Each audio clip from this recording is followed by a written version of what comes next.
encuentro virtual organizado por la Comisión para la Implementación, Seguimiento, Mejora y Capacitación del Sistema de Juicios por Jurados y Juicios con Vocales Legos.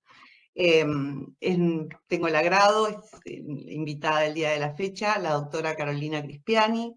La doctora ha cursado sus estudios en la ciudad de La Plata, al igual que el doctor Enis, tengo entendido. Ha ejercido previamente un cargo en la subsecretaría de la Sala de Relatoría Penal de la Procuración General de la Suprema Corte de la Provincia de Buenos Aires y en la actualidad es jueza del Tribunal en lo Criminal número 4 del Departamento Judicial de La Plata. Hoy, así como fue presentado el tema, la doctora nos va a hablar unos primeros 15, 20 minutos de los aspectos prácticos de la audiencia preliminar en el juicio por jurados populares y posteriormente, como hemos hecho hasta ahora, se podrán hacerle todo tipo de consultas a efectos de poder dialogar con ella y obtener sus respuestas. Doctora. Bien, bueno, muchas gracias, Karina, por la presentación. Bueno, tal como lo ha consignado, yo soy jueza del Tribunal Oral en lo Criminal número 4 del Departamento Judicial de La Plata. Y voy a hacerles una breve referencia, en primer lugar, al juicio por jurado que llevamos adelante en nuestra provincia, en la provincia de Buenos Aires, y voy a ir marcándoles las diferencias con la ley que tienen ustedes de juicio por jurado, ¿sí? Porque hay aspectos que no coinciden del todo y para poder ser más clara la exposición. El juicio por jurado fue instaurado en nuestra provincia de Buenos Aires en el año 2013, o sea que ya llevamos un poquito más de ventaja, por medio de una ley que fue la 14.543, aunque el primer juicio por jurado se llevó a cabo en el 2015. Y está previsto para nosotros para delitos cuya pena en abstracto supera los 15 años de prisión.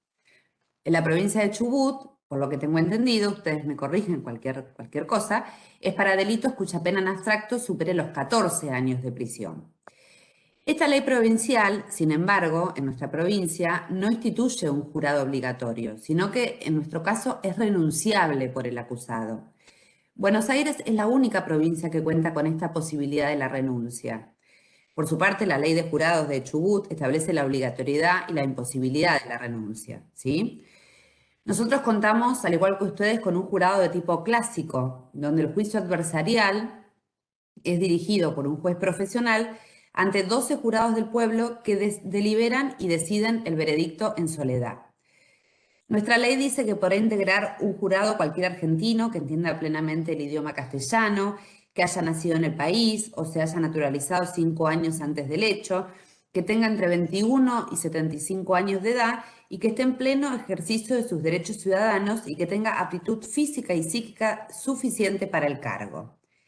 Ustedes, por ejemplo, en la ley la ley chubutense, se exige, por ejemplo, tener domicilio conocido y una residencia inmediata no inferior a 2 años en la circunscripción judicial donde el hecho sucedió. La selección final de los miembros del jurado se realiza en una audiencia que es conocida como la audiencia de voir dire, del francés, que significa decir la verdad. Nuestra ley prevé recusaciones con y sin causa, ¿sí? Las recusaciones con causa están destinadas a detectar causales de parcialidad. Por ese motivo, las mismas son limitadas, aunque por supuesto siempre tienen que ser motivadas para que puedan ser receptadas favorablemente. Por otra parte, existen lo que son las recusaciones sin causa, que estas constituyen lo que se conoce es una estrategia procesal, es decir, por medio del cual las partes pueden remover a los potenciales jurados sin brindar una explicación para ello. Aunque les voy a enfatizar, les voy a hacer hincapié en que el único límite que tiene este mecanismo es que no pueden nunca ser utilizadas en forma discriminatoria, es decir, por razón de género, religión, social, política, en forma racial, etc. Para decirlo de otro modo, los miembros del jurado deben ser elegidos de la comunidad en su conjunto sin ningún tipo de prejuicio por etnia, clase, género ni ninguna otra característica social. En efecto, las personas solo pueden ser removidas cuando se presente un sesgo que sea claro y específico que les imposibilite ser justos en la decisión que vayan a tomar. El juicio por jurado, como ustedes saben, se presenta como una garantía constitucional, ya que los constituyentes han previsto que las causas criminales deben resolverse de este modo. De tal manera, la instauración de esta ley, y la de ustedes también, consagró una deuda pendiente que teníamos como sociedad, la cual yo, desde mi humilde experiencia, celebro.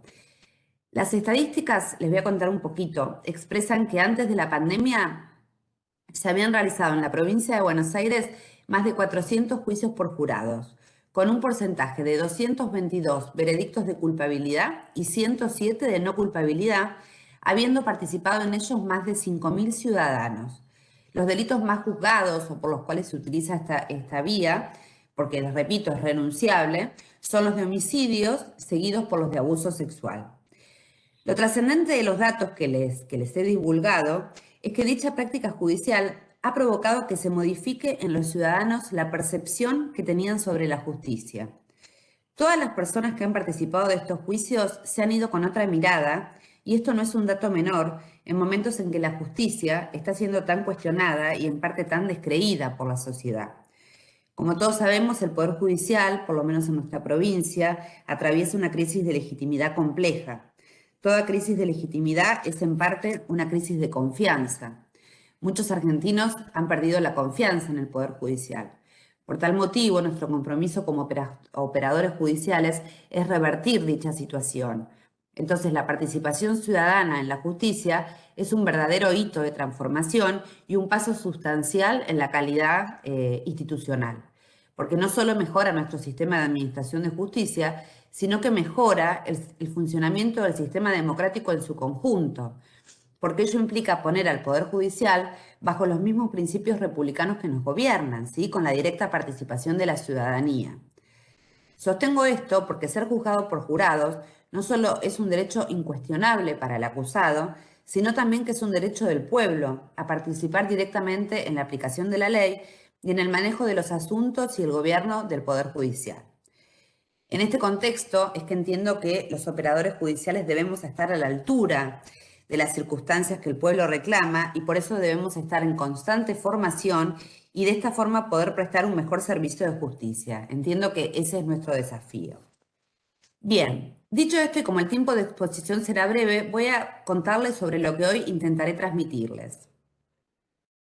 Voy a realizar una exposición corta, técnica, sobre el tema, que es la audiencia preliminar, y después dejaré abierto el espacio a los comentarios y a las consultas que quieran hacerme.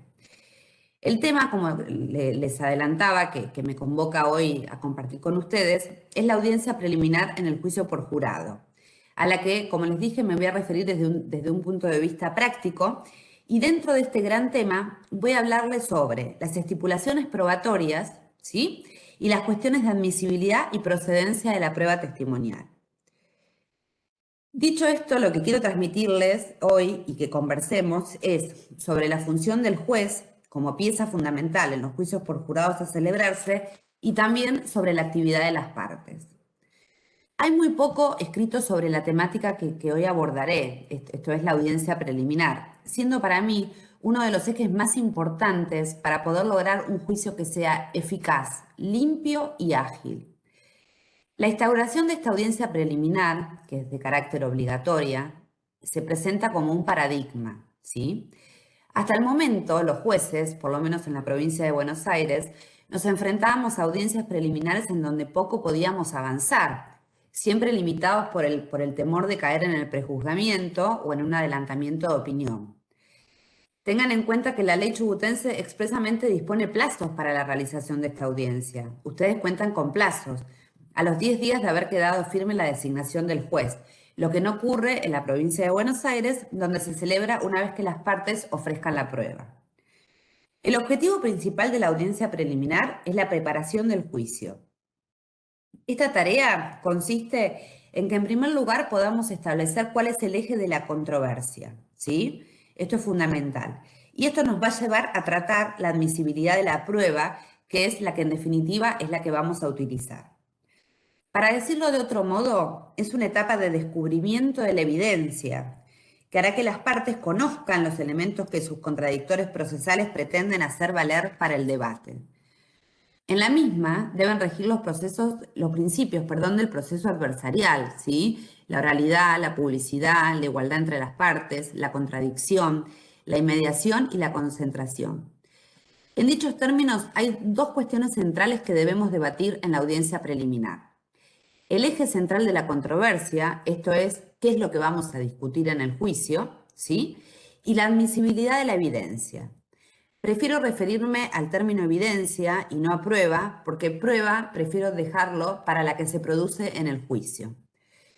Esto exige, llevar adelante una audiencia preliminar, exige una gran preparación previa de las partes, porque debe haber un conocimiento total y acabado del expediente, porque si eso no ocurre, entiendo yo, no podrá adelantarse en ninguno de los ejes propuestos.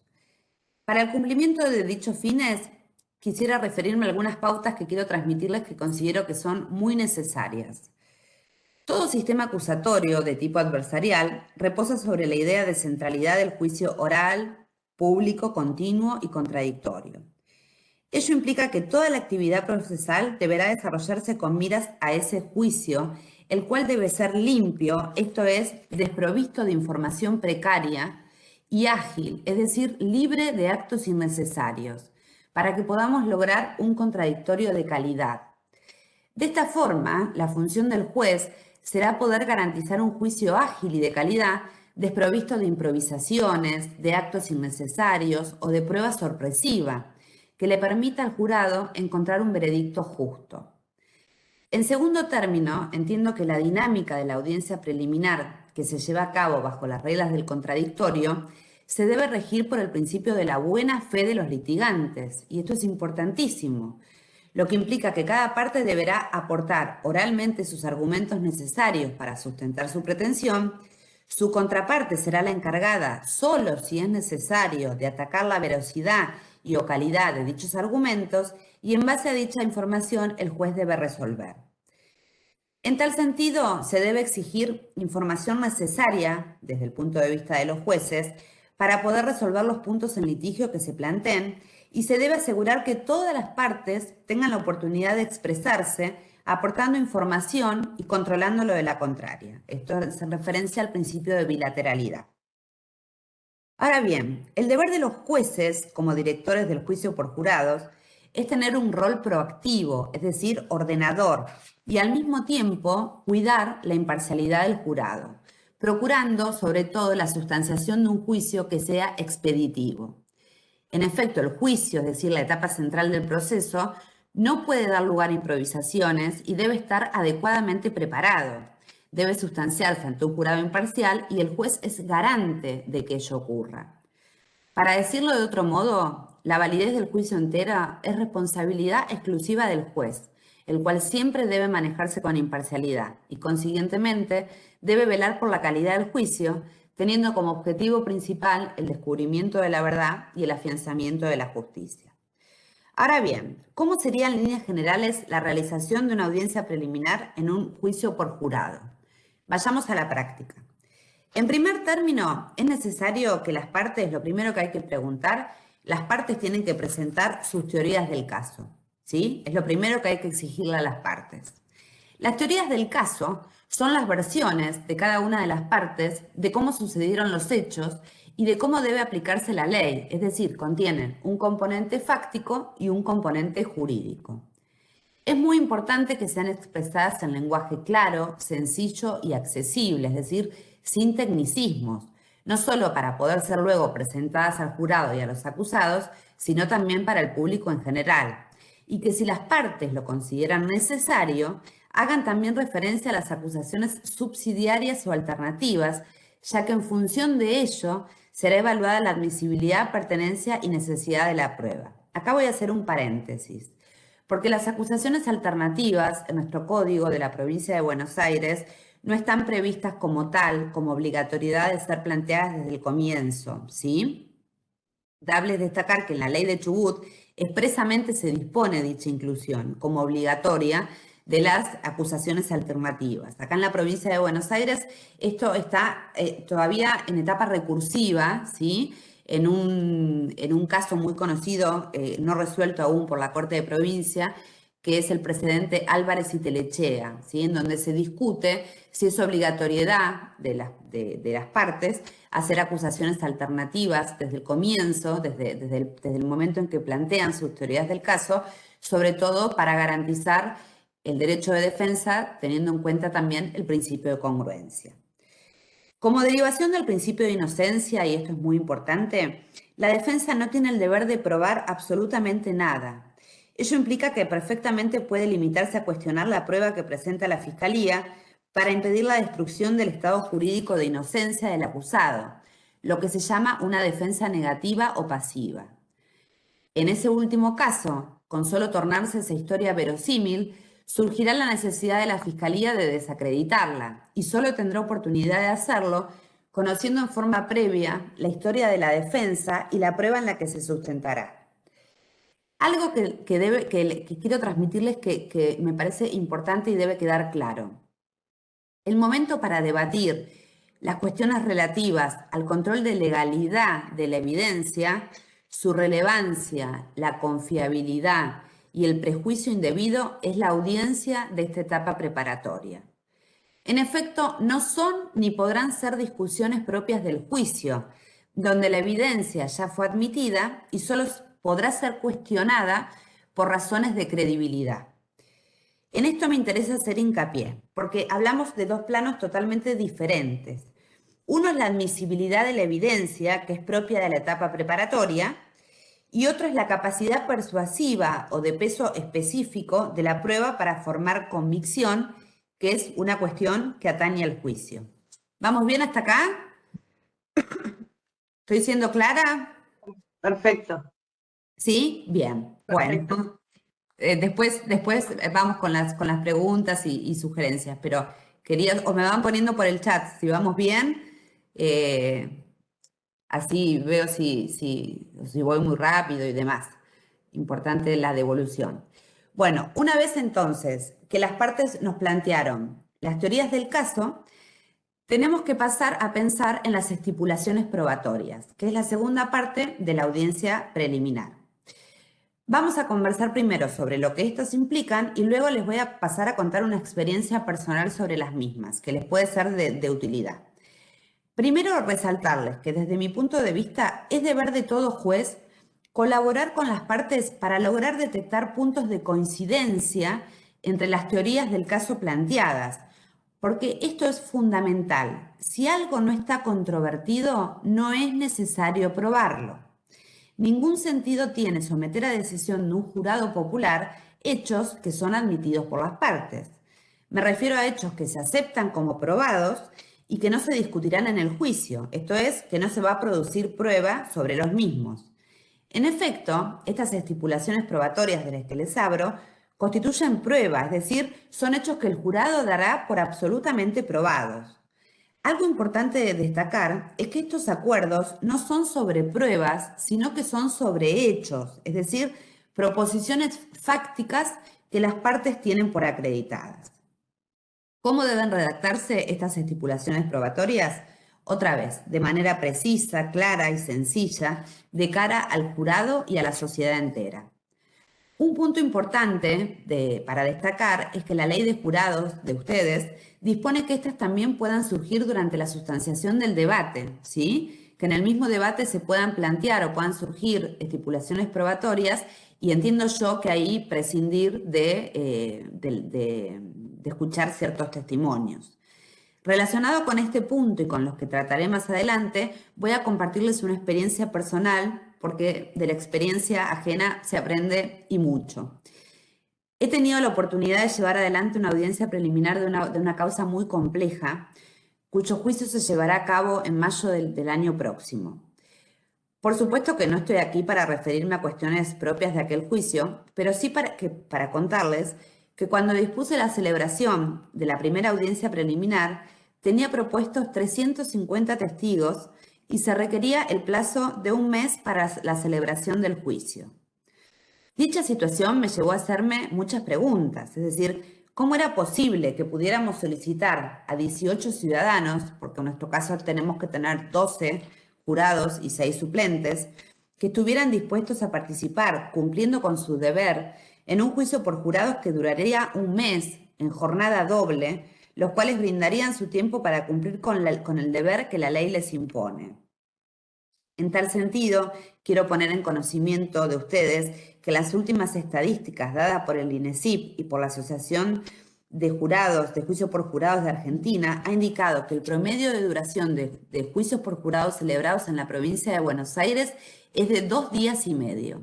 En el mismo informe que les refiero, también se aconseja que la duración máxima podría estar en una semana, esto teniendo en consideración que para los jurados se presenta como una carga pública y como les refería al comienzo, su presencia y su tiempo provocará o provoca que desatiendan sus obligaciones. También pensaba cómo podíamos resolver la situación de todos los testigos aportados, de los 350 testigos aportados. Bueno, el resultado fue increíble. Les voy a contar el final. Llevamos a cabo 8 encuentros, 8 audiencias preliminares, donde todos, absolutamente todos, trabajamos muchísimo. Las partes, los secretarios que me acompañaron. Si hoy me preguntaran dónde estuvo la clave, les contestaría en el conocimiento profundo de las constancias de la causa. Nunca puede llevarse adelante una audiencia preliminar fructífera si las partes y el juez no tienen conocimiento cabal de todo lo que ha acontecido en el expediente con anterioridad a la celebración de la audiencia. Esto es prioritario, hace que la información se intercambie más fácilmente y que de todos sepamos de qué estamos hablando. Otro punto fundamental para destacar fue que en las mismas reinó el respeto, la conciliación, como les decía, y la lealtad procesal.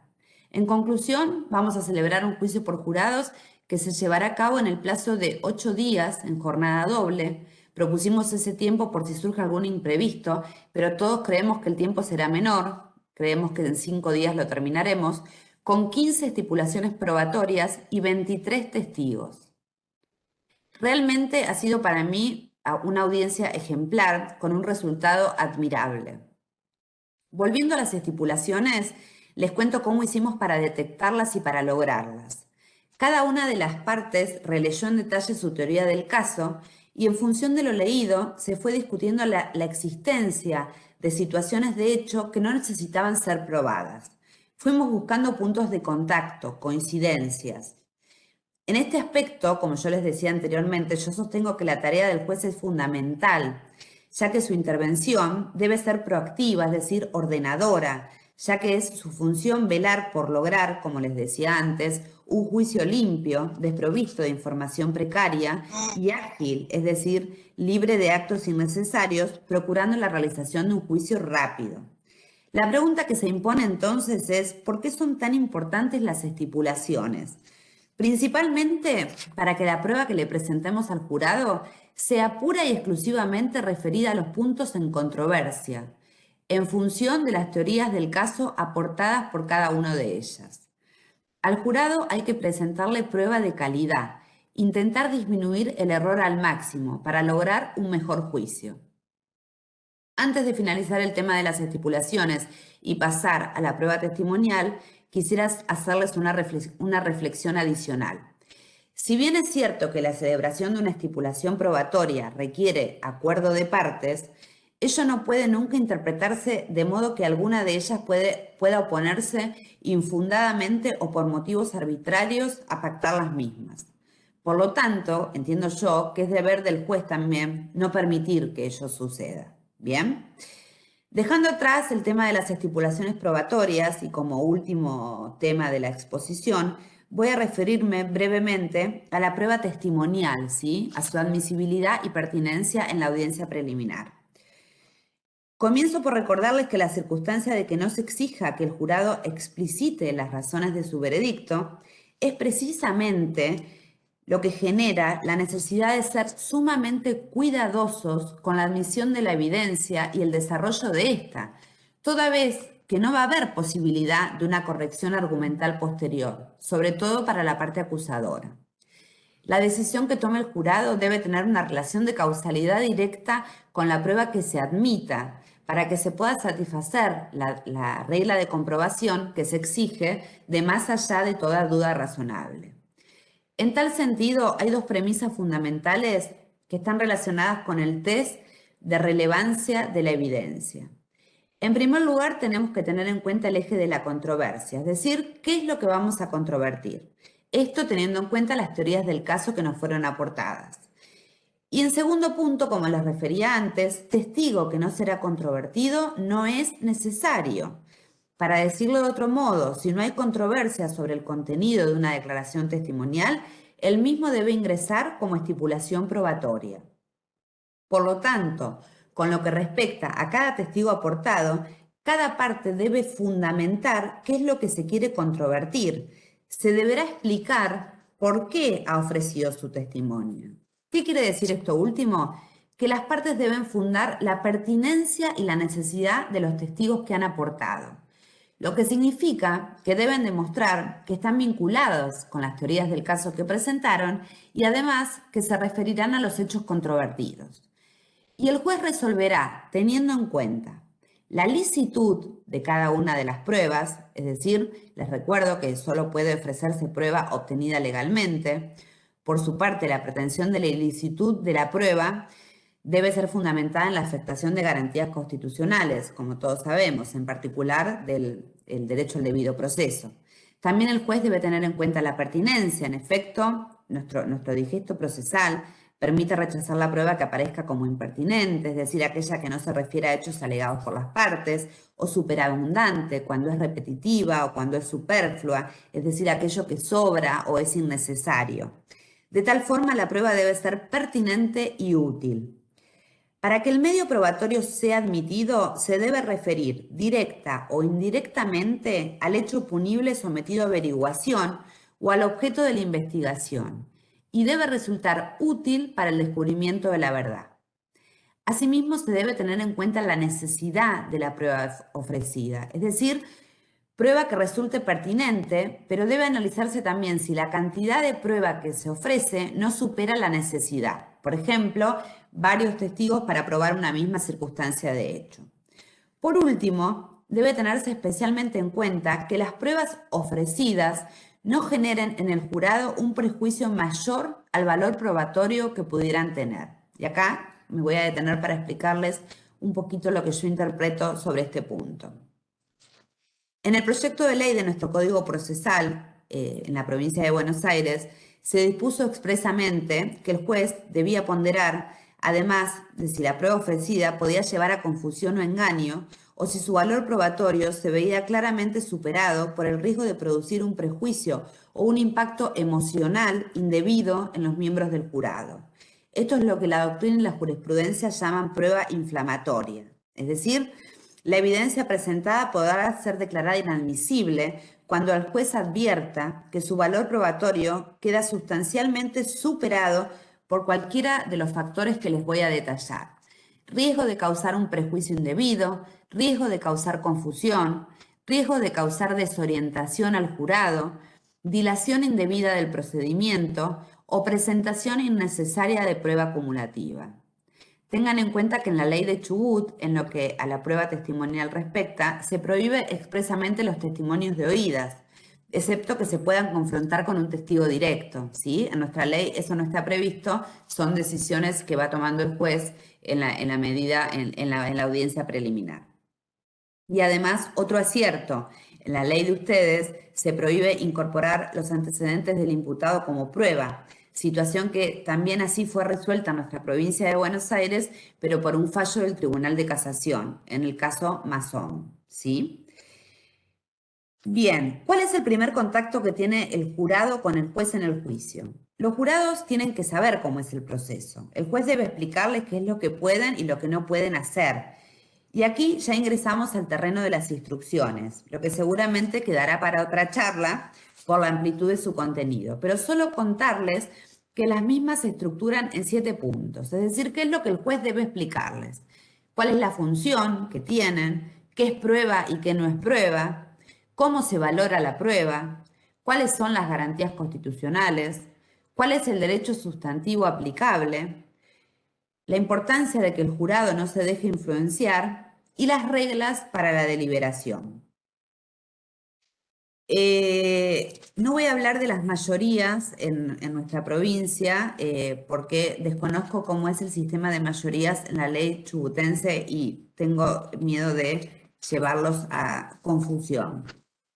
Por último, resaltarles que en lo que respecta a la instancia recursiva del juicio por jurado, todos deben conocer el precedente de la Corte de Nación, Canales, del 2 de mayo del 2019, que se expidió con relación al tema de la ausencia de fundamentación del veredicto de culpabilidad, es decir, que el jurado utiliza el sistema de las íntimas convicciones, es decir, no tiene que explicar ni fundamentar, como sí lo tenemos que hacer los jueces con el sistema de la sana crítica racional, y la Corte le otorgó plena legitimidad. Allí se sostuvo que la ausencia de expresión de fundamentos en los veredictos propia de los jurados no impedía el ejercicio efectivo del derecho al recurso amplio de las decisiones judiciales, dado que la verdadera fundamentación no radicaba en la expresión escrita de los razonamientos, sino en la coherencia interna entre las afirmaciones de las partes, las pruebas y el sentido del veredicto.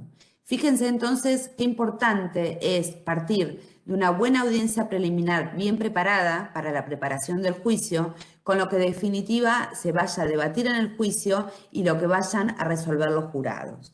Lo dicho fue reafirmado con un precedente de la Corte Interamericana en el caso BRP versus Nicaragua del 8 de marzo del 2018. Nuestra ley expresamente dispone que el acusador público o el particular damnificado no tienen posibilidad de recurrir un veredicto de no culpabilidad, ¿sí? Lo cual fue ya también reafirmado por la Corte de nuestra provincia. Bueno, concluyo entonces manifestándole que todo lo que les he contado no tiene otra intención de haber intentado realizar un breve aporte para que ustedes puedan lograr y tener juicios por jurados que sean previsibles, ordenados y organizados. Entiendo, como les decía, que es deber de todos los operadores judiciales estar a la altura de los requerimientos y para eso es muy necesaria la formación, porque solo de esa manera vamos a lograr juicios eficaces y eficientes, tal como lo quisieron nuestros constituyentes y la sociedad nos reclama. En tal sentido, también quiero decirles que es fundamental conocer técnicas de litigación y adquirir las destrezas necesarias. No es lo mismo en un juicio por jurados litigar bien que mal. No es lo mismo improvisar o decidir la estrategia minutos antes del comienzo del juicio que tener una teoría clara y una estrategia desde la ocurrencia del hecho. No es lo mismo saber contar una historia que no saberlo. Todo esto marca una diferencia, al menos cuando quien decide el caso es un jurado popular. Los operadores judiciales siempre debemos buscar una versión de la verdad que el jurado esté dispuesto a aceptar. Y sabemos que una historia es creíble si es aquella que le resulta familiar a la persona que la escucha, ya sea por su experiencia o por sus convenciones sociales. Esta búsqueda por encontrar un territorio común con el jurado nos aleja, desde mi punto de vista, de los recovecos del derecho y de sus imbrincadas discusiones, ¿sí? También lleva a hacer simplificaciones y a que una verdad compleja, con múltiples sentidos y narrativas, se reduzca, en definitiva, a una teoría del caso.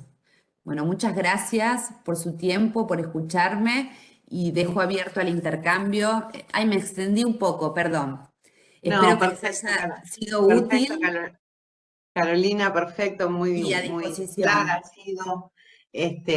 Invito a todos los Sí, presentes virtualmente a hacer preguntas. Ya tenemos una primera, el doctor Enis ha inaugurado el chat. Dice, te bien. pregunta si en el caso concreto A al que ver, se refirió, ¿cuántos imputados y defensores había? El sí, caso que dijiste de los sí, 350 testigos, me imagino. sí.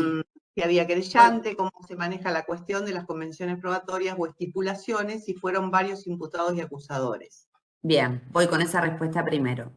En ese caso puntual que les comenté es el caso de la masacre de Monte. No sé si están al tanto del hecho, ¿sí? Es ese caso. Es un caso ocurrido en San Miguel del Monte. En ese caso teníamos, les cuento, tenía el fiscal, dos particulares damnificados la Comisión por la Memoria, el CELS, como partes querellantes. O sea, cinco partes del lado de la acusación, y como los imputados son 4, 3 eran defendidos por un defensor particular y el restante por otro, ¿sí? Eso también tiene implicancia y requiere que cuando nosotros hagamos el sorteo para el jurado, se sorteen de más de lo que estipula la ley por las recusaciones que tiene cada una de las partes, que las recusaciones son en conjunto, pero se amplían. Y las convenciones probatorias o estipulaciones probatorias, si bien las teorías del caso se diferencian en algunos puntos, tanto del acusador como, por ejemplo, la teoría que presentó el CELS, se pudieron encontrar estipulaciones probatorias porque los hechos eran los mismos sobre los que estábamos discutiendo, se lograron un montón de estipulaciones probatorias y se redujo muchísimo la prueba. Es decir, los jurados van a escuchar solamente los testigos que apuntan a las teorías del caso presentados por las partes y que son testigos que están controvertidos. ¿Se entiende? Bien, bien. Bien, la doctora Daniela Arcuri te pregunta, Sí. saluda, buenas tardes a todos. Adelanto una pregunta entonces. Si es necesario que durante la audiencia preliminar las partes y el juez conozcan en profundidad el caso y las premisas fácticas de las convenciones, ¿qué medidas o decisiones toma como jueza frente a la falta de preparación, conocimiento o negativa? ¿Cómo trabajan los compromisos de las partes y las situaciones temerarias o de mala en juicio? Ejemplo, cuestionamientos de aspectos antes no controvertidos o información diversa a lo convenida que contaminen el juicio. Al jurado, Bien, ¿no? al jurado. Bien. Bueno, es una pregunta un tanto difícil de explicar, porque en realidad esto está relacionado con la forma profesional de cada una de las partes. Es decir, yo como juez no podría retar, por decirlo de alguna manera, a alguna de las partes que no venga preparada a una audiencia preliminar. Lo que pasa es que perdemos todos. Es decir, la audiencia preliminar, si no es preparada con profundidad, yo, por ejemplo, les cuento, las audiencias preliminares de juicio por jurados, me tomo el trabajo de prepararlas yo, agarro el expediente entero como está, veo la prueba ofrecida por la fiscalía, su teoría del caso, la prueba ofrecida por la defensa y me apunto, me hago un apunte yo de todo testigo que fue aportado, qué dijo, qué no dijo, qué para poder, porque eso yo después tengo que resolver si ingresa o no ingresa. Y para poder resolver eso tengo que saber por qué voy a decir que ingresa o que no ingresa. Y las partes tienen que saber lo mismo para poder a mí fundamentarme la pertinencia y la necesidad. Entonces, la buena fe o la mala fe, eso lo dejo en la conciencia de cada uno. La preparación de la audiencia preliminar, nosotros en la provincia de Buenos Aires estamos con mucho cúmulo de trabajo, pero post pandemia muchísimo más. Pero se está avanzando mucho en las audiencias preliminares por jurado. Lo que pasa es que exigen otro tipo de preparación, ¿sí? Como yo les decía, las audiencias antes de 338, que no eran de carácter obligatorio, en estas audiencias yo muchas veces convocaba por ahí para reducir prueba, y no avanzábamos. ¿Por qué no avanzábamos? Porque primero que yo siempre tenía temor a pisar el palito, es decir, a decir algo de algún testigo que después quede como un prejuzgamiento, que nos pasa a todos los jueces.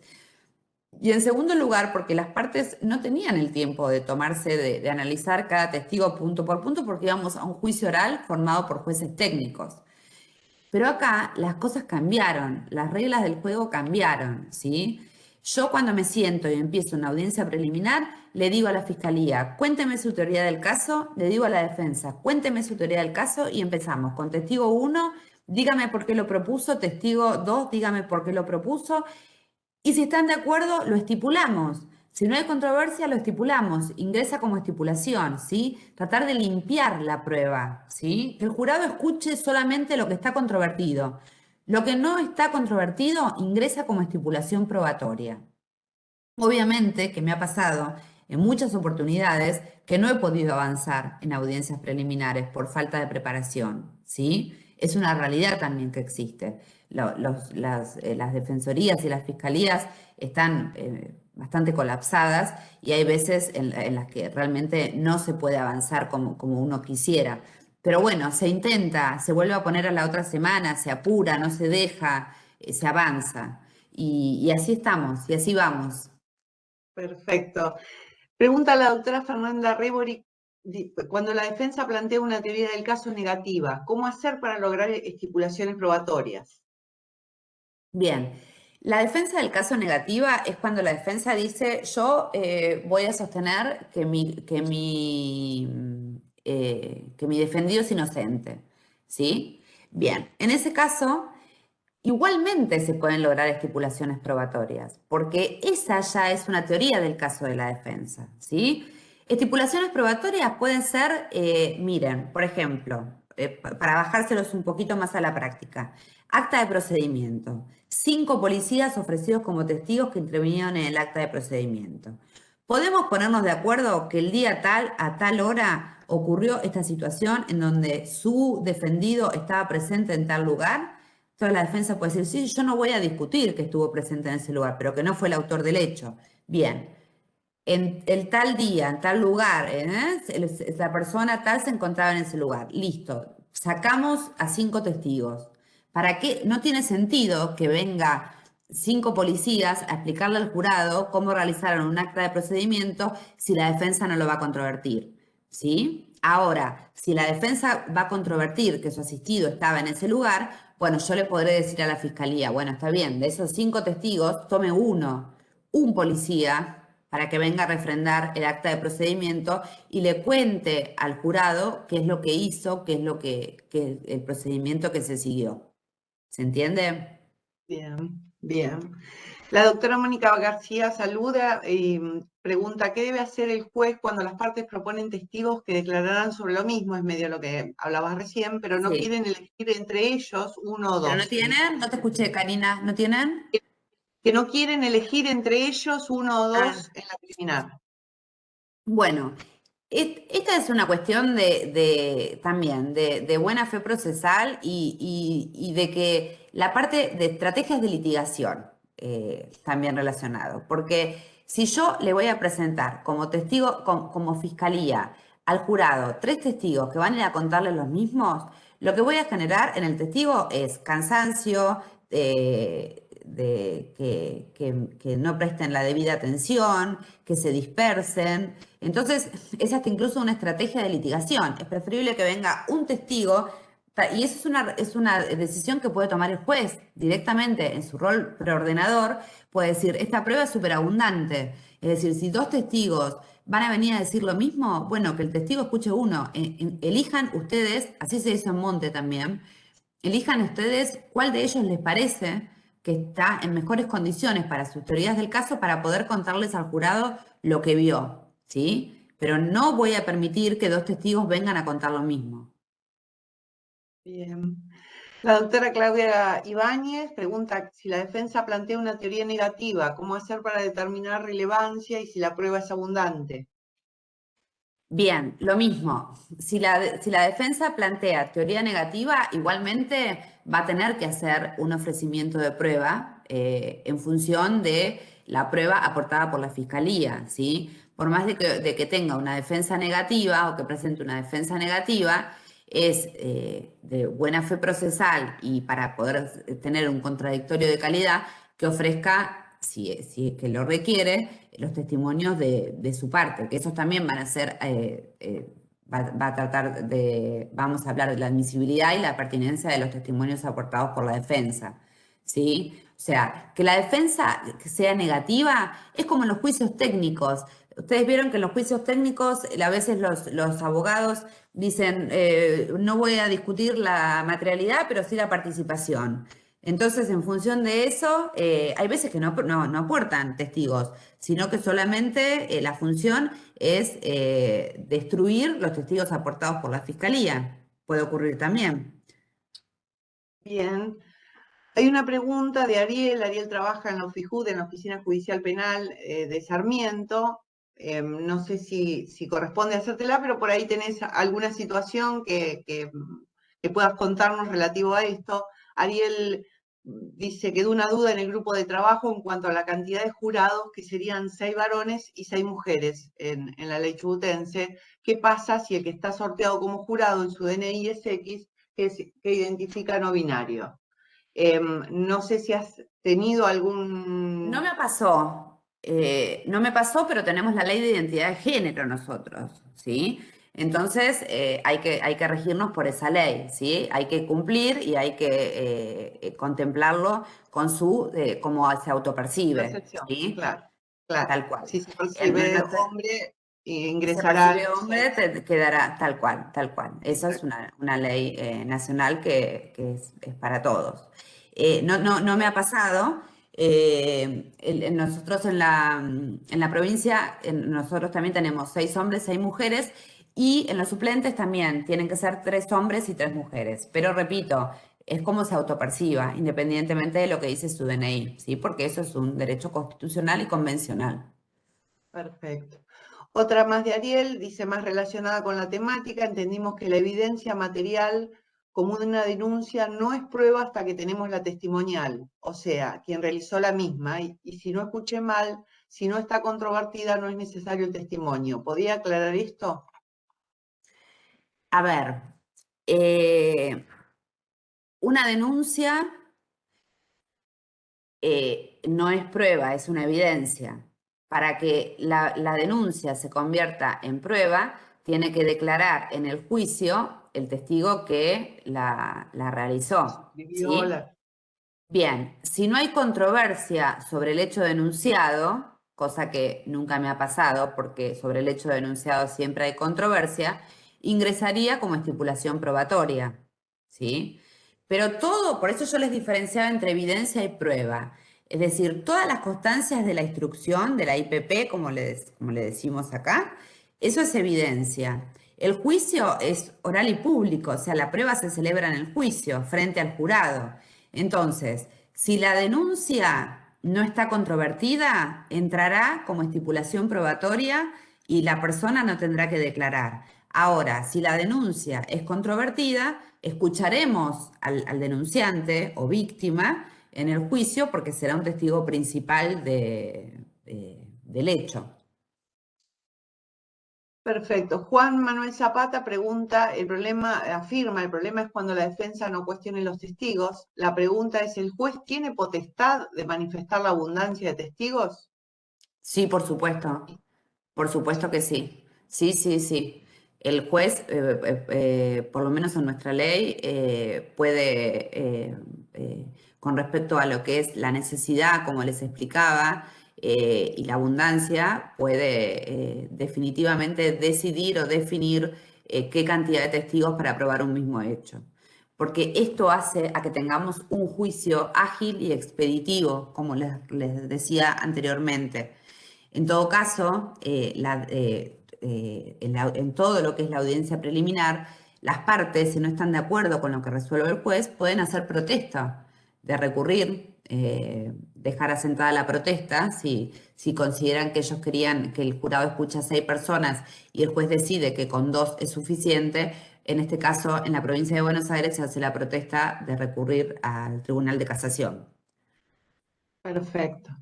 El doctor Martín O'Connor saluda, buenas tardes. ¿Podría contar un poco más sobre la reducción de 350 a 23 testigos?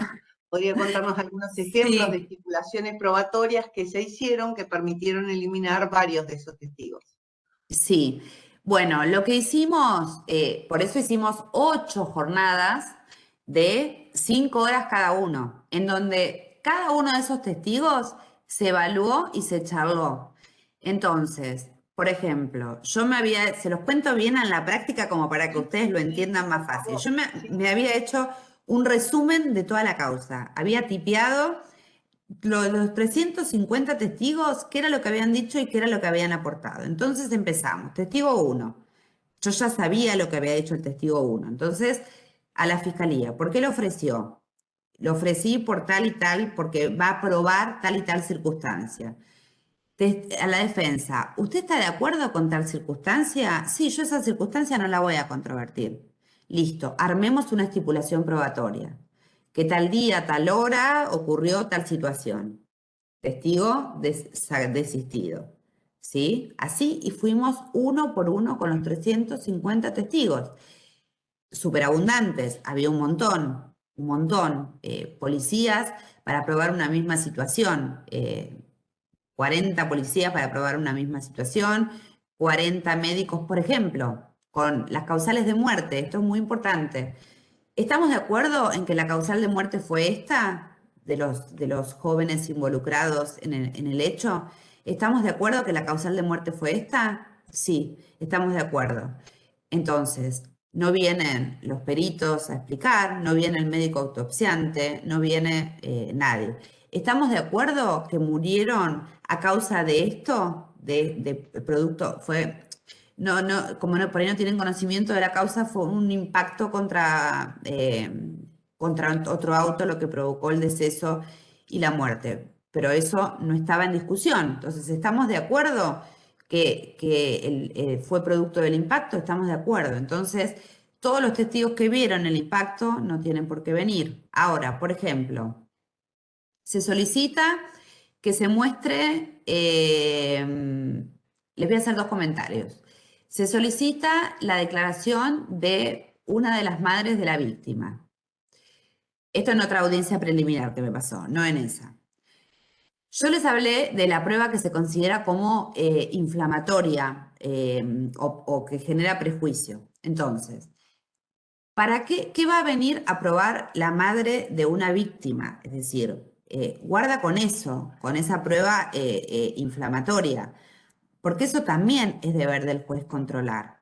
Si la madre de la víctima, más allá de su tremenda situación de lo que es la pérdida de un hijo, no tiene nada que aportar al hecho controvertido de las teorías del caso, es solo para generar en el jurado un estado de exacerbación, ahí no me sale la palabra, de conmoción emocional que no viene al caso. Es decir, el jurado tiene que tener prueba de calidad, ¿sí? Un contradictorio de calidad, es decir, sentar a una madre de una víctima que no pueda aportar nada con respecto a las controversias de la teoría del caso, porque esto es muy distinto cuando somos los jueces técnicos los que estamos del otro lado y sabemos diferenciar, ¿sí?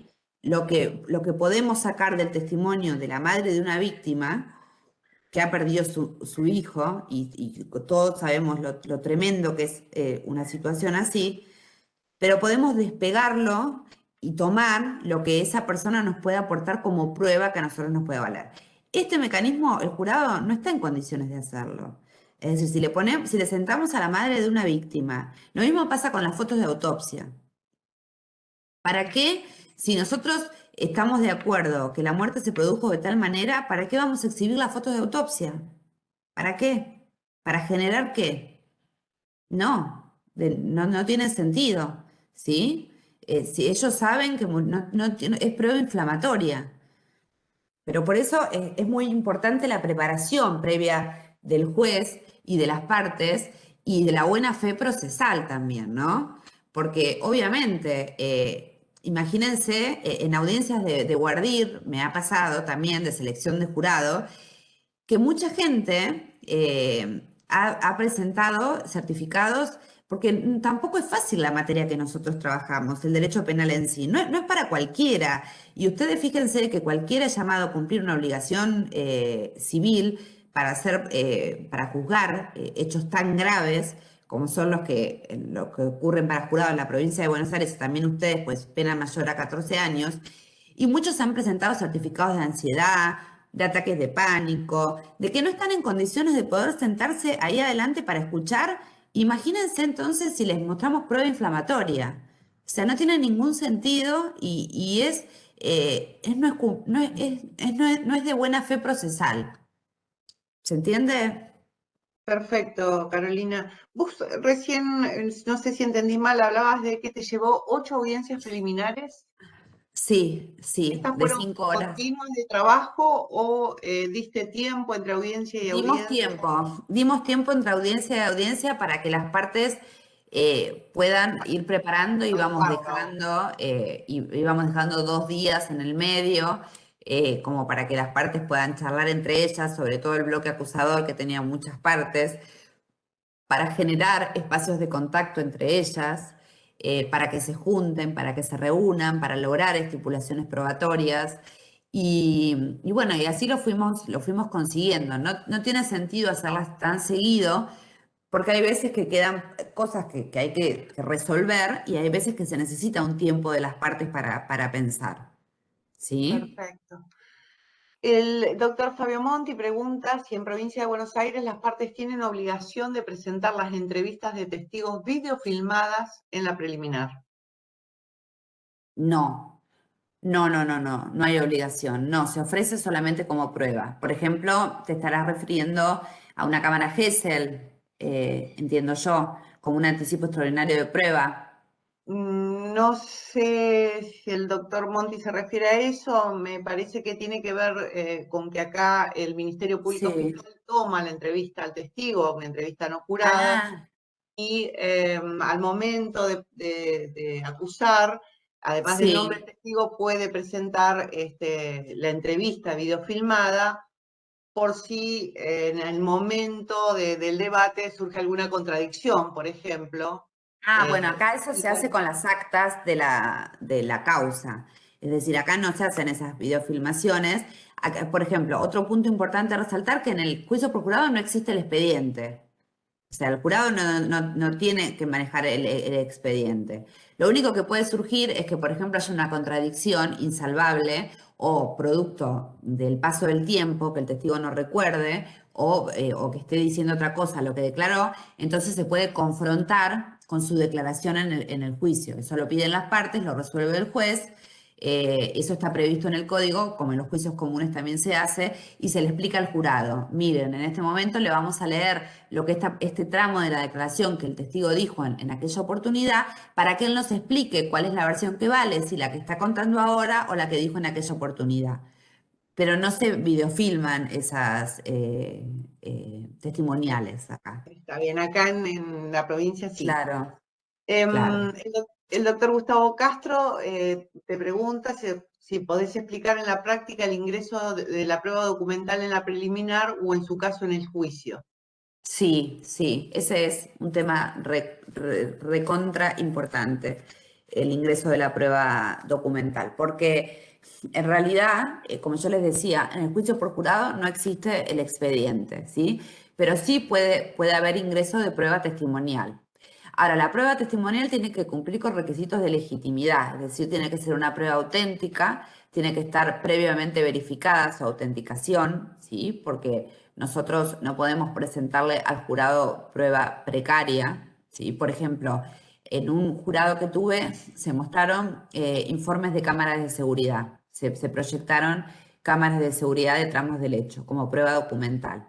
Previamente a eso se hizo un informe de legitimación sobre esas pruebas de seguridad, de esas cámaras de seguridad, donde las partes no se opusieron, ¿sí? Y por peritos y todo, eso se hizo como instrucción suplementaria antes de pasárselo al jurado para que las pueda observar.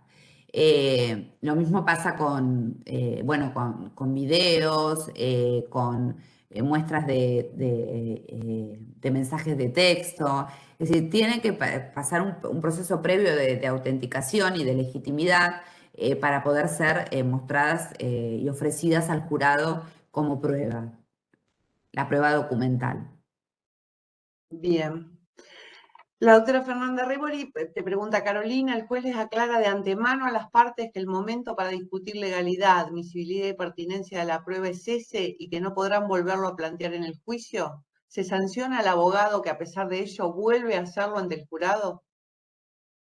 Bien, yo, como soy docente de alma, creo, yo explico, soy como que tengo una función como media didáctica en las audiencias preliminares que celebro y aunque el juicio por jurado, como yo les contaba, está desde el 2015, no son tantos los que se celebran. Y hay muchos casos que hay abogados particulares que están en la situación por ahí, que están ustedes, que están empezando, que nunca tuvieron un juicio por jurado. Entonces yo me tomo el tiempo de explicarle a las partes. ¿Por qué? Porque todo esto no se puede hacer adelante del jurado. O sea, si un defensor o un fiscal me sale a mí adelante en un juicio por jurado con hablarme de la pertinencia y admisibilidad de una prueba nueva que sacó del sombrero, ¿qué se hace? Se llaman las partes a que se acerquen al tribunal, se hace en todo caso retirar al jurado, se conversa con las partes y se le explica que la oportunidad ya feneció, ya terminó. El momento para tratar la oportunidad y la pertinencia es la audiencia preliminar, porque eso nos va a determinar también la duración del juicio. ¿Sí? Yo no puedo aportar después 10 testigos más. Exacto. La doctora Daniela Arcuri dice, han hecho reconstrucciones de hechos con la presencia de jurados y una más, ¿cómo se estipula la exhibición de audio, fotos o videos en casos de convenciones probatorias? Forma y momento ante el jurado. Bien. Reconstrucciones me han pedido en 2 casos en donde no se llegaron a hacer y en donde está muy criticada la reconstrucción del hecho, primero por lo que implica, es decir, de trasladarnos todos al lugar del hecho, y segundo por lo que provoca o lo que puede surgir de esa prueba, teniendo en cuenta el paso del tiempo. Es decir, que hay como que tener en cuenta más que nada la necesidad de lo que puede surgir de esa prueba con lo que es el despliegue que significa mover a todas las personas a un lugar que poco aporta. Por ejemplo, en un juicio, en vez de una reconstrucción, se hizo una maqueta. Entonces, se hizo por eso también está la creatividad de las partes, ¿no? Se hizo una maqueta, se permitió la maqueta y el fiscal explicó el recorrido de las calles, el recorrido, le mostró de esa forma al jurado, ¿sí? Y eso fue admitido por la defensa porque era la realidad, o sea, no era que estaba falseando nada. ¿Y cuál era la otra parte de la pregunta? Me olvidé, Cari. ¿Cómo se estipula la exhibición de audio, Ah, fotos o videos en caso de convenciones probatorias? ¿Qué forma y en qué momento ante el jurado? bien. Audios, fotos y videos, si los vamos a estipular como estipulación probatoria, lo hacemos, las estipulaciones probatorias son escritas, ¿sí? Entonces, extraemos lo que surge de ahí siempre con acuerdo de partes, es decir, lo armamos en conjunto, juez y partes. ¿Qué sacamos de acá de este audio? Bueno, que tal día, tal hora, tal persona dijo esto a tal persona, ¿sí? No es que le vamos a exhibir como estipulación probatoria el audio, ¿sí? Porque las estipulaciones probatorias, yo les decía, son sobre hechos, no son sobre pruebas. Entonces, lo que nosotros tenemos que transmitirles es el hecho, lo que surge de ahí, ¿sí? Bien, vos hablaste en un momento de la cámara Gesell y Sí, en ese porque caso, pensé que se referían a cámara Gesell. Sí, está bien, decime, pero en Karim. ese caso podría estipularse, por ejemplo, hacer una estipulación probatoria, la niña manifestó haber sido tocada o no. Yo no O es, creo que exista un caso en que un defensor estipule eh, algo así, porque eso sería denegarle el derecho de defensa del imputado o por ahí parcialmente sobre una parte de la declaración de la menor. Por supuesto que al principio siempre es no revictimizar, es decir, si se trata de menores y es abusos, por supuesto que ingresa la cámara Gesell, ¿sí? No vamos a hacer venir a volver a declarar a la víctima para no revictimizarla. ¿Cómo se exhibe? Se le explica al jurado cómo fue tomada la declaración en cámara Gesell, que estuvo presente el defensor, que pudo proponer preguntas, que no fue coartado el derecho de defensa del imputado, que fue tomada por un psicólogo en un ámbito reducido, en donde las partes podían verlo detrás de un vidrio, y se le exhibe el contenido de la cámara Gesell, ¿sí? Pero es muy difícil que se estipule la cámara Gesell, el contenido de la cámara Gesell, porque en realidad esa va a ser la teoría del caso controvertido, entiendo yo. Quizás se puede estipular una parte, pero es claro, como a esto iba muchas veces, una cámara sí, Gesell puede durar minutos o puede durar 1 hora y media y posiblemente hablen sí, del lugar que compartían como familiares. sí. ¿Te ha tocado de que ese video se solo mostrar una parte Sí, en pertinente? eso se puede estipular, eso se puede estipular. porque no tiene sentido hacerle ver al jurado 1 hora y media de circunstancias que no vienen, porque siempre nosotros tenemos que pensar teoría En del el caso, juicio, lo claro, controvertido, y eso es lo que hay que mostrar. Eso sí se ha hecho. De la Cámara Gesell se exhibirá tal y tal cosa porque el resto, con la conformidad de las partes. Sí, perfecto. eso Em, sí. Pregunta la doctora Patricia Anzoátegui, en el caso de abusos sexuales intrafamiliares, los testigos de oídas, ¿cómo se permiten? Como Sí. los que relatan que el niño le contó, no se debe descartar. Bien, ustedes tienen en su ley la prohibición de la incorporación de testimonios de oídas. Y nosotros en nuestra provincia no, eso es a discreción del juez.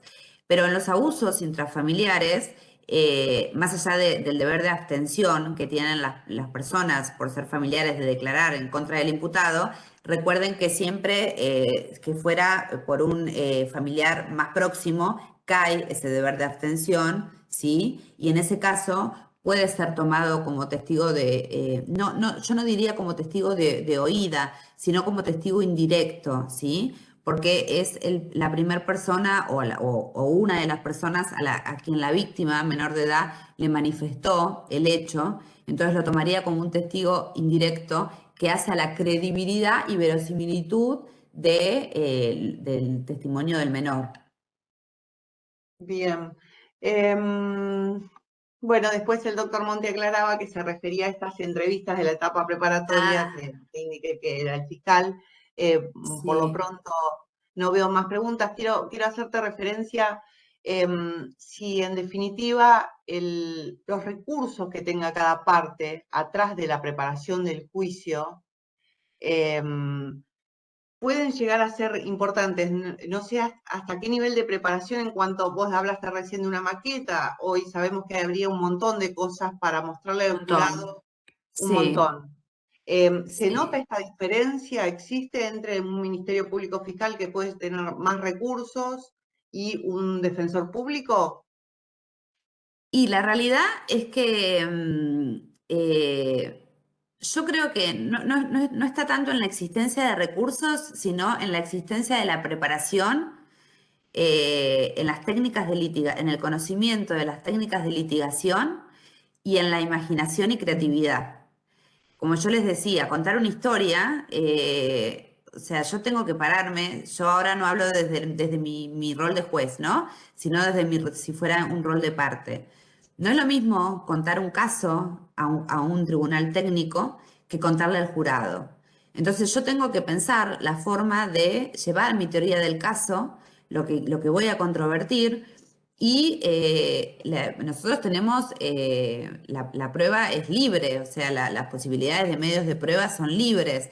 Entonces también está un poco en la creatividad de las partes. Obviamente que se relaciona con los recursos, por supuesto que va a estar limitado con la posibilidad de recursos y también con el tiempo disponible que tienen las partes para dedicarle a los casos, que esa no es una cuestión menor. Acá en la provincia tenemos muy pocos fiscales de juicios, están con muchos casos muy complicados en el Departamento Judicial de La Plata, hablo, ¿no? Y estas audiencias exigen mucha preparación y ni que hablar del juicio en sí, en donde no se nos puede escapar nada, absolutamente nada. La puntualidad, el respeto, que los jurados estén cómodos. Después se discute, algunos discuten si se les puede dar para que tomen nota o no. Yo soy de la idea de que sí, de que hay que hacerles para que tengan, para poder tomar notas. No pueden después pasar a deliberar con las notas que tomaron, pero pueden tenerlas durante el transcurso del juicio. Se hace largo porque en la provincia los jurados juicios los tienen que ser en días continuos y en doble jornada. Inclusive los días inhábiles, dice nuestro código, que incluiría sábado y domingo.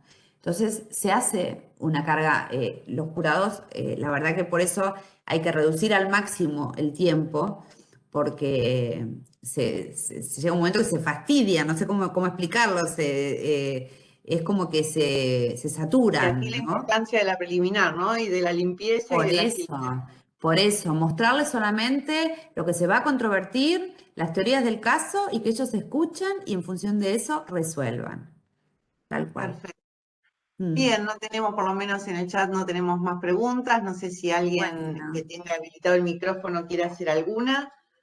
Pero Muchas si no, gracias. Voy a aprovechar para agradecer la convocatoria, que me hayan escuchado con tanta atención, las preguntas. Espero que les haya sido útil. Al principio de la charla les compartí mi email para que la agenden. Quedo a disposición de todos ustedes para cualquier pregunta que tengan de acá en adelante, que les surja, que me escriben. Y bueno, y así nos ayudamos entre todos. Ya iré pidiendo algo por allá, por aquella zona. Ya me va a tocar a mí. Acá estaremos a disposición. Te agradecemos mucho, Carolina. Bueno, espero que les haya sido de utilidad. Les Bueno, mando un beso grande. Agradecer también y bueno, especialmente porque hemos tenido exposiciones teóricas previas, pero nos interesaba también empezar a ver a los colegas de otras provincias que lo están viviendo para ver si efectivamente esto es posible. Y bueno, y muy interesantes los problemas puntuales, reales que nos planteaste respecto, bueno, empezando por ese caso tan particular, pero después en cuestiones bien puntuales que son las que a todos nos preocupan. Así que, bueno, muchas gracias y a tu disposición. Gracias a ustedes por la convocatoria y bueno, a disposición para lo que quieran, para lo que sea que necesiten, desde acá, desde La Plata. Ya tienen mi contacto, así que bueno, gracias por escucharme. Muchísimas gracias, Carolina. Que tengas buena tarde. Hasta luego. Gracias a todos. Ahí está.